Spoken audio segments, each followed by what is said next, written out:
আমরা আজকে এক্সেলের sheet open করব। দেখেন এখানে এক্সেলের শীট দেওয়া আছে। আমরা কিন্তু বিগত কয়েকটা ক্লাস করছিলাম, কিন্তু কিছু ক্লাস বাকি আছে। সেখান থেকে প্রথমটা করব আমরা স্যালারি শীট। এখানে লিখব স্যালারি।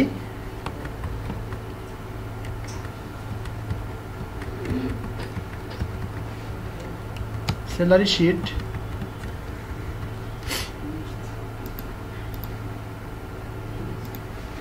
এখানে আমাদের হেডিংটা লিখতে হবে। যেমন হেডিং এর মধ্যে ফার্স্টে আছে নেম, তারপরে আছে আইডি নাম্বার, তারপরে আছে পজিশন,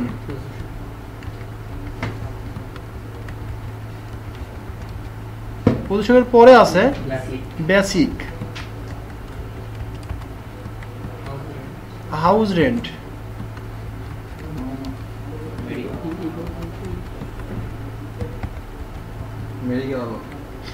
তারপরে আছে পিএফ মানে প্রভিডেন্ট ফান্ড, কনভেন্স, তারপরে আছে অ্যাডভান্স, অ্যাডভান্সের পরে আছে ইনকাম ট্যাক্স,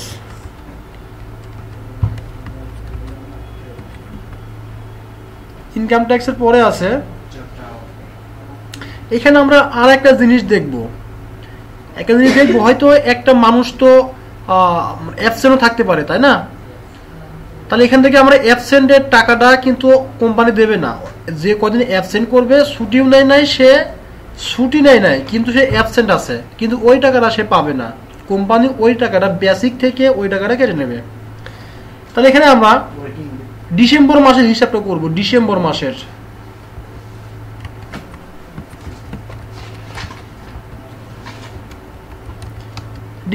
হিসাবটা করব আমরা। এবার আসবে ওয়ার্ক ডে। ডিসেম্বর লিখলাম, যেহেতু আমরা ডিসেম্বর মাসের পেমেন্টটা করব। ডিসেম্বর মাস লিখলাম, মানে মান্থ লিখলাম, তারপরে আসবে ওয়ার্ক ডে।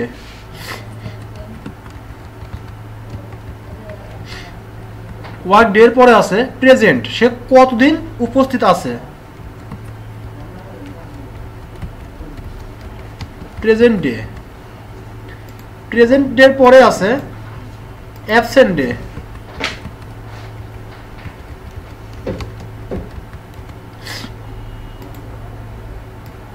অ্যাবসেন্ট ডে এর পরে আছে ডিউ।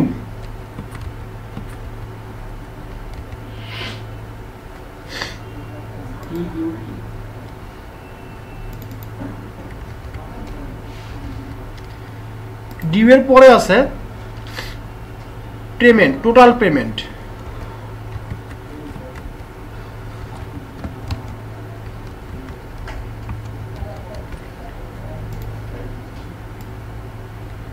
দেখেন এখানে কিন্তু আমরা হেডিংটা তৈরি করে ফেললাম। ফার্স্টে আমরা একজনের নাম লিখবো, যে এমপ্লয়মেন্ট আছে তার নাম লিখবো।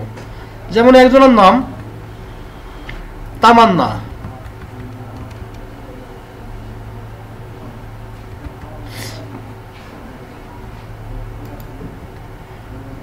এর আইডি নাম্বার, আমরা এই নামটা ঘটে বড় করে দিই।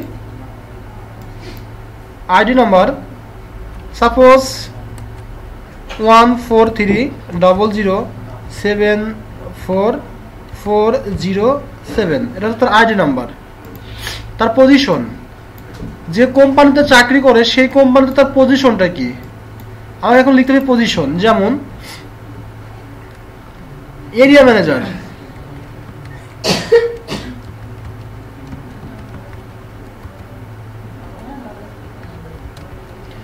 এরিয়া ম্যানেজার এর বেসিক আছে সাপোজ 35,000 টাকা।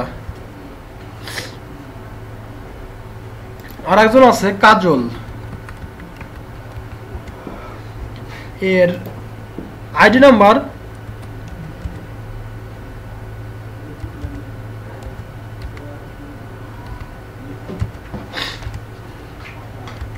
এটা তার আইডি নাম্বার। এর সুপারভাইজার,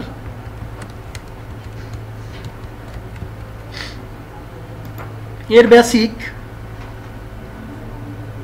30,000 টাকা। এবার চলে আসবো হাউস রেন্টের মধ্যে। হাউস রেন্টের মধ্যে এসে যদি কোম্পানি উল্লেখ করে এই হাউস রেন্টটা এক একজনের জন্য এক এক রকমের, তাহলে কিন্তু আমাকে সূত্র প্রয়োগ করতে হবে।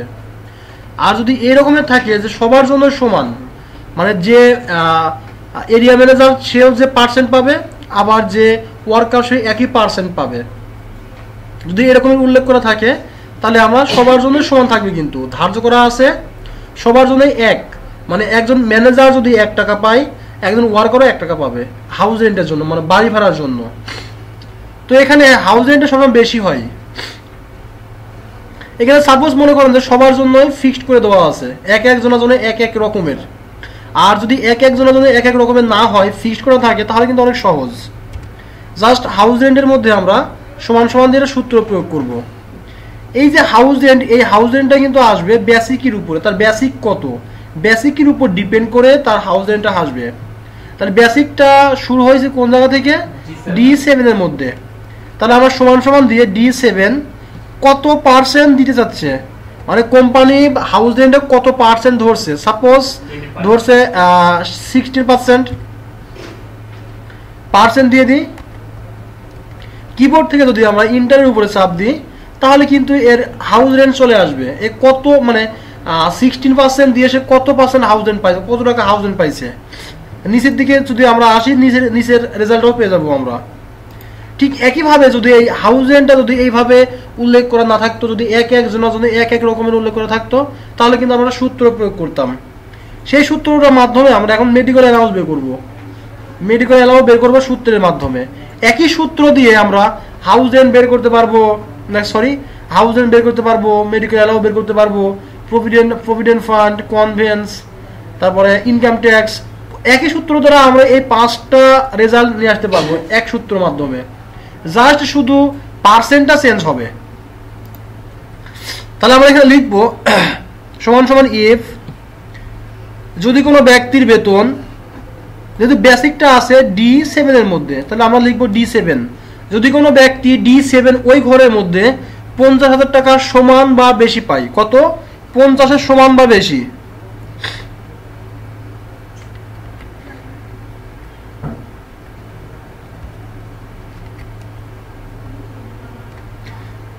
টাকার সমান বা বেশি পায়, তাহলে সে পাবে D7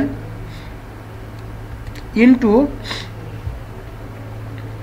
40%। এটা হচ্ছে তার হাউস রেন্ট। যদি কোনো ব্যক্তির বেতন 50,000 টাকার সমান বা বেশি হয়, তাহলে সে বাড়ি ভাড়া পাবে 40%। এবার আর একটা কন্ডিশন, আবার ইফ যদি কোনো ব্যক্তির বেতন D7 এর মধ্যে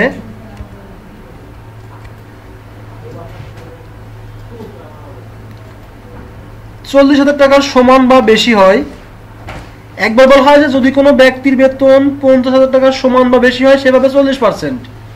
এবার বলা হয়েছে যদি কোনো ব্যক্তির বেতন 40,000 টাকার সমান বা বেশি হয়, সে পাবে D7 ইন্টু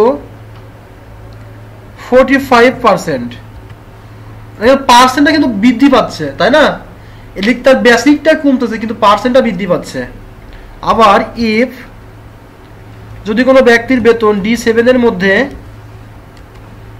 30,000 টাকার সমান বা বেশি হয়, তাহলে সে পাবে D7 ইন্টু 50%। আবার চলে আসবে আর এক সূত্র, আবার ইফ যদি কোনো ব্যক্তির বেতন D7 এর মধ্যে 25,000 টাকার সমান বা বেশি হয়, তাহলে সে পাবে D7 ইন্টু 55%। আবার বলা হয়েছে যদি কোনো ব্যক্তির বেতন D7 এর মধ্যে 20,000 টাকার সমান বা বেশি হয়, তাহলে সে পাবে D7 ইন্টু 60%। এবার লাস্ট শর্ত।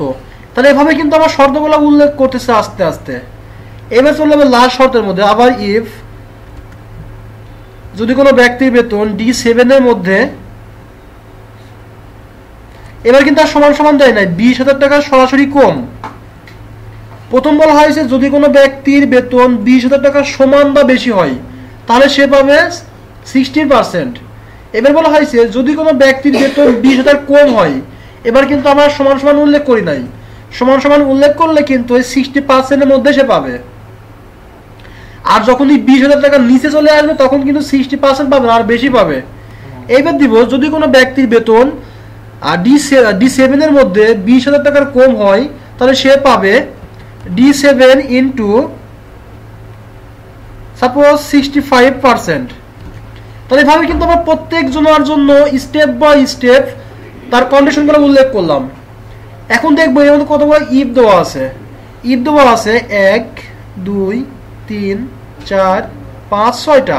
এই যে 6টা ইফ দেওয়া আছে আমরা এখন 6টা ইফ ব্র্যাকেট ক্লোজ করে দিব। 1 2 3 4 5 6 6টা ইফ দিছিলাম, ব্র্যাকেটগুলো কিন্তু ক্লোজ করি নাই। লাস্টে আমরা 6টা ব্র্যাকেট দিয়ে ক্লোজ করে ইন্টার উপর চাপ দিব, ইয়েস করি, তাহলে রেজাল্ট চলে আসবে। এটা হচ্ছে একজনের জন্য যার বেতন 30,000 টাকা সমান বা বেশি আছে সে কিন্তু এই টাকা পাইছে, আবার যার বেতন 30,000 টাকার কম আছে সে কিন্তু এই টাকা পাইছে। ওই যে সূত্রের মধ্যে অ্যাপ্লাই আছে না, যে যদি কোনো ব্যক্তির বেতন 30-এর সমান বা বেশি পায়, 30,000 টাকা সমান বা বেশি পায়, তাহলে এই দুজনাই কিন্তু এই সূত্রের মধ্যে আছে। বলছি 30-এর সমান বা বেশি, এর কিন্তু সমান আর এর কিন্তু বেশি, তাহলে এর যে পার্সেন্ট পাবে নিচের জন্য একই পার্সেন্ট পাবে, সেই জন্য দুজনের একই পার্সেন্ট পাইছে। আর এর বেতন বেশি এর বেতন কম, এই কারণে এর কিছু টাকা কম চলে যাচ্ছে। বুঝতে পারলাম? এই সূত্রের মাধ্যমে আমরা হাউস রেন্ট বের করতে পারবো, মেডিকেল অ্যালাউন্স বের করতে পারবো, আবার এই সূত্রের মাধ্যমে প্রভিডেন্ট ফান্ড বের করতে পারবো, এই সূত্র দিয়ে আমরা কনভেন্স বের করতে পারবো, এই সূত্রের মাধ্যমে আমরা ইনকাম ট্যাক্স বের করতে পারবো। শুধু পার্সেন্টটা চেঞ্জ করে দিব আর সব ঠিক থাকবে। এবার চলে আসবো প্রভিডেন্ট ফান্ডের মধ্যে। প্রভিডেন্ট ফান্ড মানে এককালীন যে টাকা দেওয়া হয় না, মানে চাকরি রিটায়ার্ড পরে এককালীন যে টাকা দেওয়া হয় এটাকে বলা হয় প্রভিডেন্ট ফান্ড। এই টাকাটা প্রতি মাসে মাসে আপনার বেসিক থেকে কেটে নেওয়া হয়, কিছু পার্সেন্ট কেটে ফান্ডে জমা রাখা হয়। যখন আপনার চাকরি রিটায়ার্ড করবেন তখন ওই টাকাটা ওর সাথে আরো কিছু অ্যাড করে আপনাকে রিটার্ন দেওয়া হবে।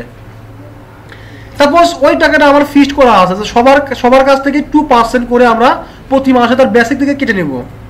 তাহলে বেসিকটা আছে D7 এর মধ্যে, D7 ইন্টু 2%, কারণ যেহেতু কোম্পানি ধার্য করেছে 2%। ইন্টারের উপরে চাপ দিয়ে দেখেন রেজাল্ট চলে যাচ্ছে, নিচের দিকে টান দিলে আবার রেজাল্ট পেয়ে যাব। এবার চলে যাবে কনভেন্স।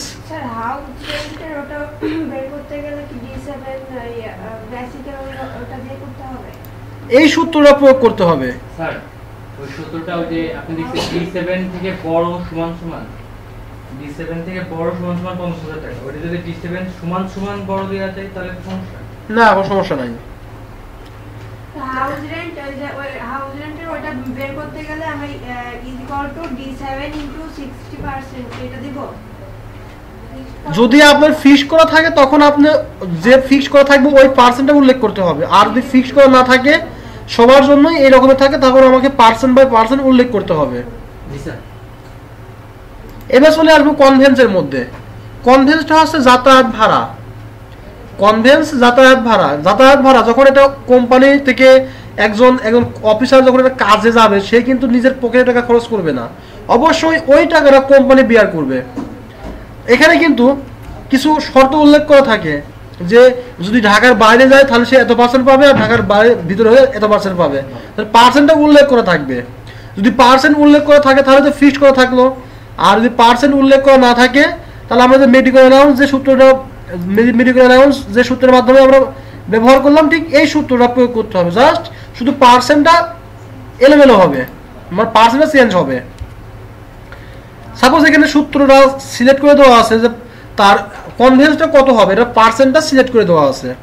সাপোজ 35%, আমরা কিন্তু 35% উল্লেখ করলাম, ইন্টার চাপ দিলে এর রেজাল্টটা চলে আসবে। আর যদি এরকমের পার্সেন্ট উল্লেখ করা না থাকতো, ফিক্সড করে না থাকতো, তখন কিন্তু আমরা সূত্র অ্যাপ্লাই করতাম, সূত্রের মাধ্যমে এটা বের করে নিয়ে আসতাম। ঠিক আছে? তারপর তো আছে অ্যাডভান্স।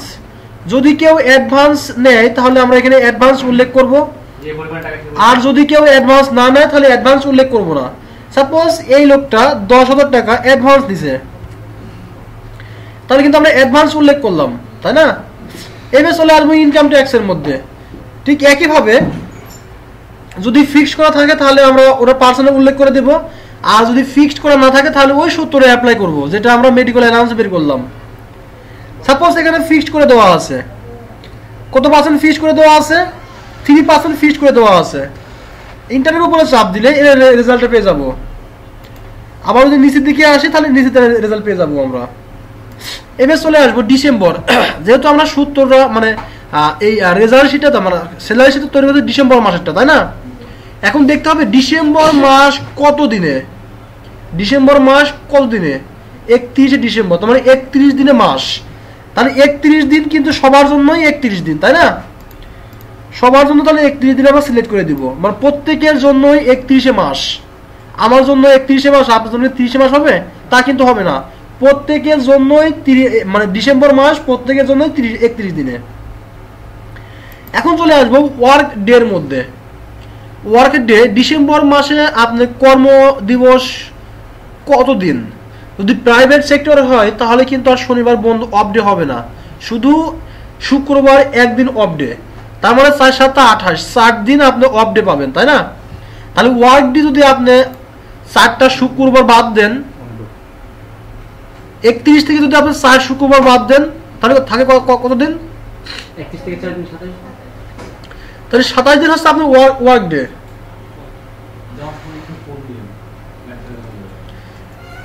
তাহলে হচ্ছে আমার ওয়ার্ক ডে হচ্ছে মানে ডিসেম্বর মাস 31 ডিসেম্বর 31 দিনে আমার ওয়ার্ক ডে কয় দিন, মানে আমার কাজ করতে হবে কর্মদিবস কয় দিন? 27 দিন। লিখলাম 27 দিন। এখন ওই লোকটা যে লোকটা এখানে কাজ করতেছে এই লোকটার ওয়ার্ক ডে ছিল 27 দিন। আমার শর্ত ছিল যে 31 দিনে মাস, 4টা শুক্রবার আছে, শুক্রবার ছাড়া যে কদিন আছে একদিন প্রেজেন্ট থাকতে হবে। কিন্তু এর মধ্যে সে 2 দিন প্রেজেন্ট নাই, তার মানে 25 দিন প্রেজেন্ট আছে। এই 27 দিন কিন্তু সবার জন্যই। এখন এই লোকটা প্রেজেন্ট আসছে 25 দিন, 2 দিন নাই, আবার আরেকজন আছে 27 দিনই, তাহলে এর পুরো প্রেজেন্ট আছে, তাই না? এখন দেখবো আমরা এর অ্যাবসেন্ট ডে কয় দিন, এ কদিন অ্যাবসেন্ট করছে। তাহলে আমরা যদি ওয়ার্ক ডে থেকে প্রেজেন্ট ডে বাদ দিই তাহলে তো আমার যদি আমরা ওয়ার্ক ডে থেকে প্রেজেন্ট ডে বাদ দিই তাহলে কিন্তু অ্যাবসেন্ট ডে চলে আসবে। তার সূত্রটা এই রকমের হবে, ওয়ার্ক ডে কোন ঘরের মধ্যে আছে? ওয়ার্ক ডে কোন ঘরের মধ্যে আছে? ওয়ার্ক ডে আছে L7 এর মধ্যে। তাহলে লিখবো L7 মাইনাস প্রেজেন্ট ডে কোন ঘরের মধ্যে আছে? M7। এখন যদি কি বলতে কি ইন্টারভিউ উপরে আপনি দেখেন এই অ্যাবসেন্ট করছে 2 দিন, আমরা কিন্তু 2 দিন পেয়ে গেছি। আর পরের জন কিন্তু কোনো অ্যাবসেন্ট করে নাই, কারণ তার ওয়ার্ক ডে ছিল 27 দিন, সে প্রেজেন্ট আছে 27 দিন, সে কোনো অ্যাবসেন্ট করে নাই। কিন্তু উপরের জন 2 দিন অ্যাবসেন্ট করছে, ওই 2 দিন এখানে চলে যাচ্ছে। এখন আমরা ডিউ বের করব। এই যে একদিনে তার বেতন 35,000 টাকা, 35কে আমরা একদিনে রূপান্তরিত করব, তার একদিনের স্যালারি কত? তাহলে বেসিককে যদি আমরা 31 দ্বারা ভাগ করি তাহলে কিন্তু আমরা একদিনের স্যালারি পেয়ে যাব। তাহলে সমান সমান বেসিক আছে কোন ঘরের মধ্যে, আমাকে এটা খেয়াল করতে হবে। বেসিকটা আছে কোন ঘরের মধ্যে? বেসিকটা আছে D7 এর মধ্যে। তাহলে D7 স্ল্যাশ মানে ভাগ চিহ্ন, আমার মানে মাস ছিল কোনটা? ডিসেম্বর। ডিসেম্বর কয় দিনে মাস? 31 দিনে। তাহলে এই 31 দিনটা আছে কোন ঘরের মধ্যে? K7 এর মধ্যে। তাহলে K7। এখন যদি আমরা ইন্টারের উপরে চাপ দিই তাহলে 1129 টাকা সামথিং, এটা হচ্ছে একদিনের টাকা। তাহলে এই অ্যাবসেন্ট আছে কয় দিন? 2 দিন। তাহলে আমরা এটাকে কি করব? 2 দ্বারা ভাগ করে দিব, 2 দ্বারা গুণ করে দিব, কারণ তার অ্যাবসেন্ট আছে 2 দিন। একদিনটা বের করলাম, আমরা আরেক দিনটাও নিয়ে আসবো, মানে একদিনেরটা বের করলাম, তার কত একদিনে কত আসে, তাহলে 31 দ্বারা ভাগ করলে গুণ করলে ওই টাকাটা আসবে। তাহলে আমরা একদিনটা পেয়ে গেলাম। তাহলে অ্যাবসেন্ট আছে 2 দিন, তাহলে ওটার সাথে আমরা 2 গুণ করে দেবো। তাহলে অ্যাবসেন্টের ঘর কোনটা? N7। এখানে আমরা N7টা গুণ করে দিই ইন্টারসাফি। তাহলে দেখেন ওই যে ছিল 11,000 সামথিং, 22,000 মানে 2200 চলে আসছে রেজাল্টটা, তাই না? এখানে ছিল 1129 টাকা ছিল একদিনের। যদি আমরা 1129 গুণ 2 করি তাহলে কিন্তু এই টাকাটা চলে আসবে, এই টাকাটা চলে আসবে। বুঝতে পারলাম? তাহলে এটা হচ্ছে তার 2 দিনের অ্যাবসেন্ট, 2 দিনের অ্যাবসেন্টের টাকা এটা। আর দিস ইজ যেটা তো কোনো অ্যাবসেন্ট নাই, এই কারণে এর কোনো অ্যামাউন্ট ডিউ নাই। এখন চলে আসবে পেমেন্টের মধ্যে। এখান থেকে সমান সমান দেওয়ার পর পেমেন্ট, যেহেতু বেসিকটা কিন্তু আমার ফিক্সড করা আছে, তাহলে বেসিকটা কিন্তু আমরা পাবো। তাহলে বেসিকটা আছে কোন ঘরের মধ্যে? D7 এর মধ্যে। D7 এর মধ্যে বেসিক দিলাম, আবার যোগ চিহ্ন দিলাম। হাউস রেন্ট কিন্তু আমরা পাবো। হাউস রেন্ট আছে D7 এর মধ্যে, নাকি সরি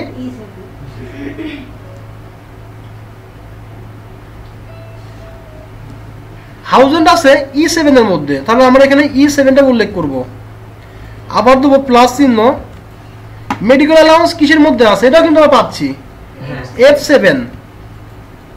প্রভিডেন্ট ফান্ড কিন্তু আমাদের কাছে কেটে নেওয়া হচ্ছে, যে প্রতি মাসে মাসে আমাদের কাছে কেটে নিচ্ছে, এটা হচ্ছে প্রভিডেন্ট ফান্ড। তাহলে G7টা বাদ যাবে। কনভেন্স কিন্তু আমাকে দেওয়া হচ্ছে, তাহলে কনভেন্সটা যোগ হবে H7। তারপর অ্যাডভান্স কিন্তু আমার কাছ থেকে কেটে নিচ্ছে। অ্যাডভান্সটা কিসের মধ্যে আছে? I7 এর মধ্যে আছে।